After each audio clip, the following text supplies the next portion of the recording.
Hi everybody, I'm coming to you to chat to you about the full moon tomorrow in Aquarius. It's quite a big one in terms of its connections that it's forming to other planets. So I'll try to give you a heads up and let you know what to expect. It's happening tomorrow afternoon and it's in Aquarius, opposite obviously the sun in Leo. Not only that though, it's actually in a square, which means it's at a 90-degree angle to the planet Uranus. Uranus is the planet of awakening, and it has a very similar sort of energy to Aquarius. It's the modern ruler of Aquarius. So what that does is it gives this full moon a very Aquarian, Uranian feel. So I'll try and unpack that for you. So when we look at Leo, which is where the sun is, every year at around about this time, it goes through the fixed fire sign of Leo, the sun. This full moon is opposite that.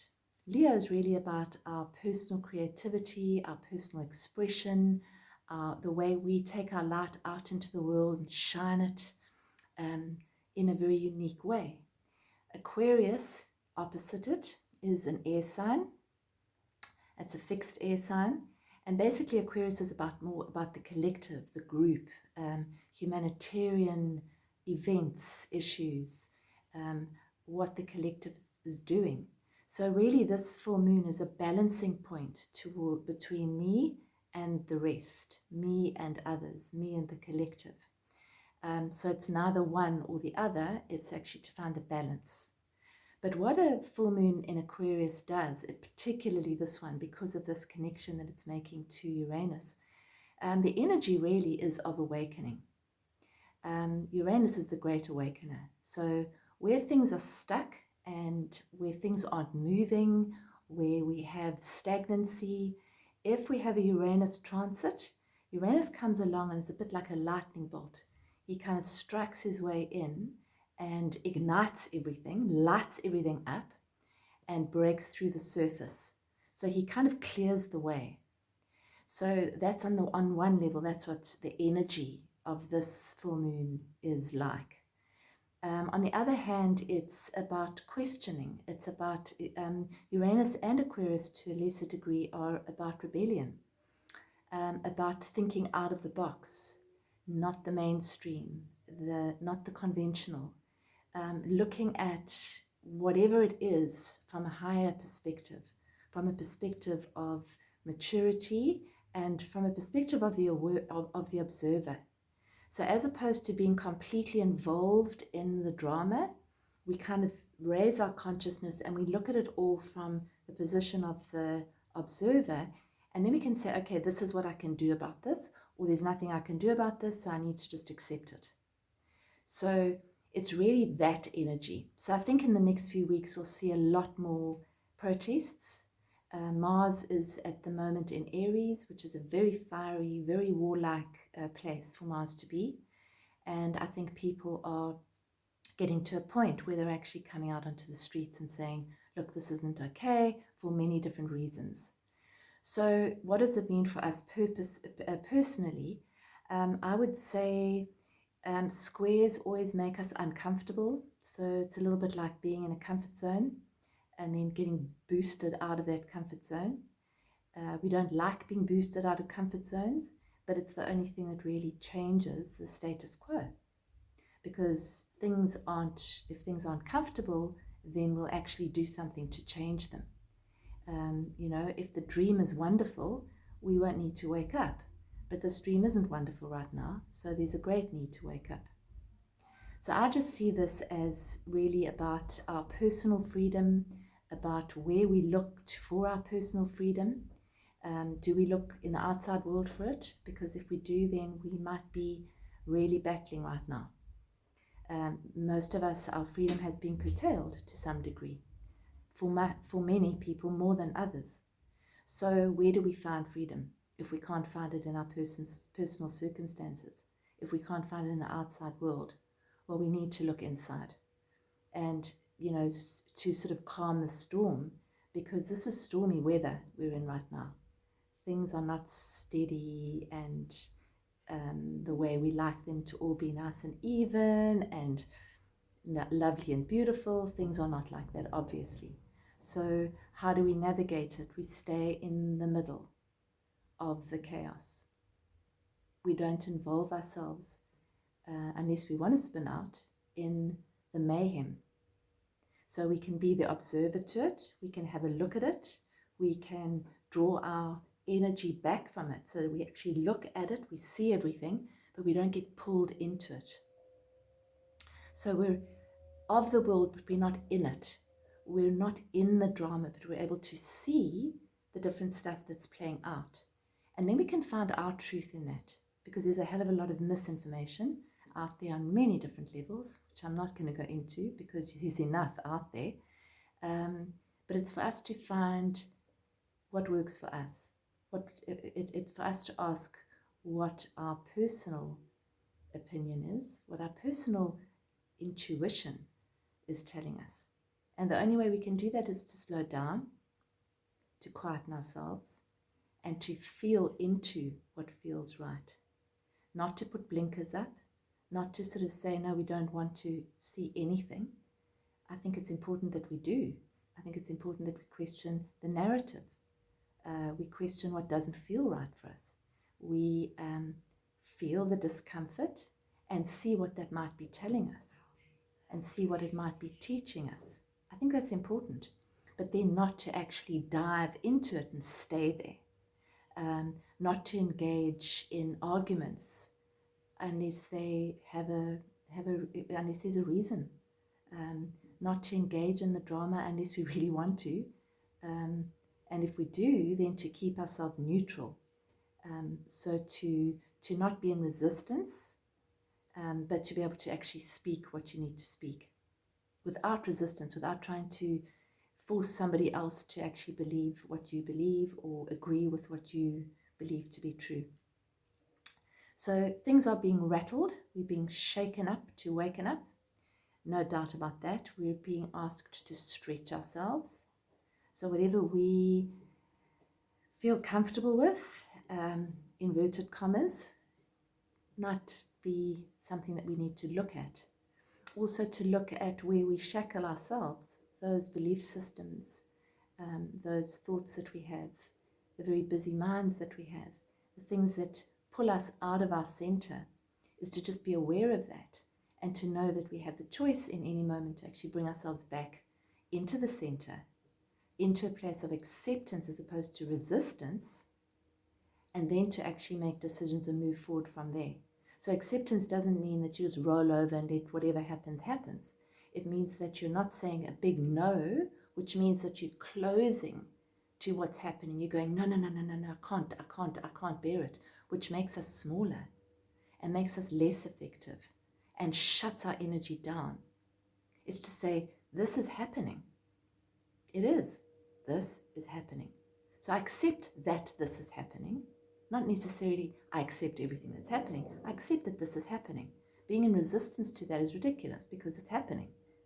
And then to actually go into the place of the observer and to say, how can I best deal with what's happening?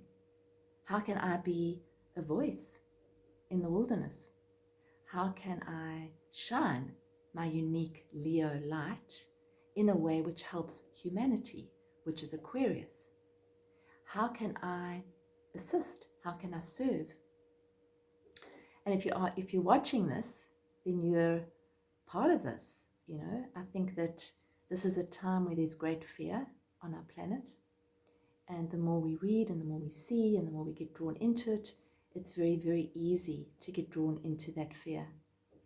So the fear is the dark, for want of a better word, and the light cancels out fear. You only have to light one candle to actually illuminate a room. So if you're watching this, I would suggest that you're one of those light bearers, and that each and every one of us has a role to play in this. It could be a small little role in your community or in your family of just shining the light into a dark corner. It could be you sharing something with someone that you love or someone that you care about or someone that's battling at the moment. If you have a bigger group, then share with the bigger group. But it doesn't mean that just because you don't have a big group, you can't be a force of light. So every time you go into a quiet place of the observer, you go into a place of acceptance and love, which is also the Leo axis is love. Leo rules the heart. Leo rules authenticity. This is a call to us being authentic, and to stand firm in that authenticity without worrying too much about the approval of other people and without getting pulled into the fray so that we lose our own center. So it's a time where we need to open to what we hear in those moments of silence, because times like this, when Uranus and Aquarius are very active, can also be huge turning points in terms of breakthroughs. So I think in the next few days, we're likely to see more stuff coming up to the surface, more stuff coming into the light, possibly more breakthroughs, maybe more breakthroughs in the medical fraternity. Maybe more people will start to be heard, hopefully not shut down, but we'll see. We'll see what happens. It's time to stretch ourselves out of the status quo. Instead of staying inside, small, quiet, very fearful, it's time to open and say, right, I'm here. My soul chose to be here at this time. What's my contribution? That's Aquarius. What's my unique contribution? That's Leo Aquarius. How can I uniquely contribute right now? So I think that's what I'd like to say for today. Remember to ground yourself. Remember to spend times in quiet throughout the day. Just bring yourself back to that place. Yeah, right now, this moment. I don't have to change anything in this moment, because the more we do that, the more we train ourselves to actually just bring ourselves back to what's real. And what's real is right now. So then we're not actually being pulled into the past and the future. We're actually staying firm. And that's where we can be of most help and most service. And that's the place where we're standing there open in a place of love, that we can actually be a conduit, and we can allow that light to flow through us and out into the collective. That is Aquarius and Leo. The love that we have inside ourselves, we open to that so we can shine it out to the collective. Whether that collective's one person or whether it's 1 million people, it doesn't matter. Because every single one of us that do that is a light in the darkness. And that's what the planet needs right now. Light and love in the darkness. Because that illuminates things, brings light to things. No judgment. Not trying to persuade someone that you're right. Just being there, just being that space, being the space of the observer, being in the place of being able to actually just shine from who you are in your unique, amazing authenticity. That's probably what true liberation is. Despite what's happening in the outside world, it's something we find within ourselves. So that's about it from me. John and I will be meeting tonight, Sunday night, and we'll be doing a little satsang, going into this in a little bit more detail, taking you through a meditation. So join us if you're watching this on Sunday, and if you're watching this after we do the satsang, the recording will be available on John's page. And we'd also like to invite you, for those who haven't attended our workshop, we're launching another one on Monday next week, the 10th of August. And we're very excited because we've got one running, we've just finished one, and we've had a lot of breakthroughs, a lot of shifts from the people on the workshop. It's really, really nice. It fits very clearly into this theme. It's the journey to freedom. And we've seen that happening with people on the workshop in quite a big way. We've designed it and created it so that it's over 13 weeks, which is it's enough time to really bed the teachings down, to really shift. Because it's one thing listening to stuff and going to a quick workshop, which is fantastic and we love them, but this is kind of more consistent. So the workshop consists of you going through different processes daily doing a meditation daily, doing some quiet time daily, doing an affirmation daily, doing a bit of journaling, maybe the odd creative exercise, watching some really good videos. It's to keep you on the path of true liberation, which is inside, not outside. So you're welcome to join us, and we invite you to join us, because these are the times. I've said it before over and over again, that this year is huge. Nothing's going to be the same. We are waking up as a planet, and it's uncomfortable. We're being booted out of our comfort zones, and it's for a reason, because something else is going to be reborn. But the old has to first die, crumble, disappear, which is shaky and wobbly, and we all feel that, so that the new can be reborn. And it's for us it's up to us to hold that energy for while that change is happening. So join us next week. You can actually join us first free for the first week, which is the foundation week, and then you can decide if you want to join for the full journey. And you will see details of that on our page, which is journeysofawakening.com. So thanks, everybody. Have a good week. Be sure to center yourself, because there's a lot of energy around, a lot of blustery kind of energy. A lot of us might feel a bit more shackled, a little bit less free than we've even been feeling recently. Saturn is opposite Mercury at this full moon. Saturn is the limitation to our speech, our communication, all these same themes.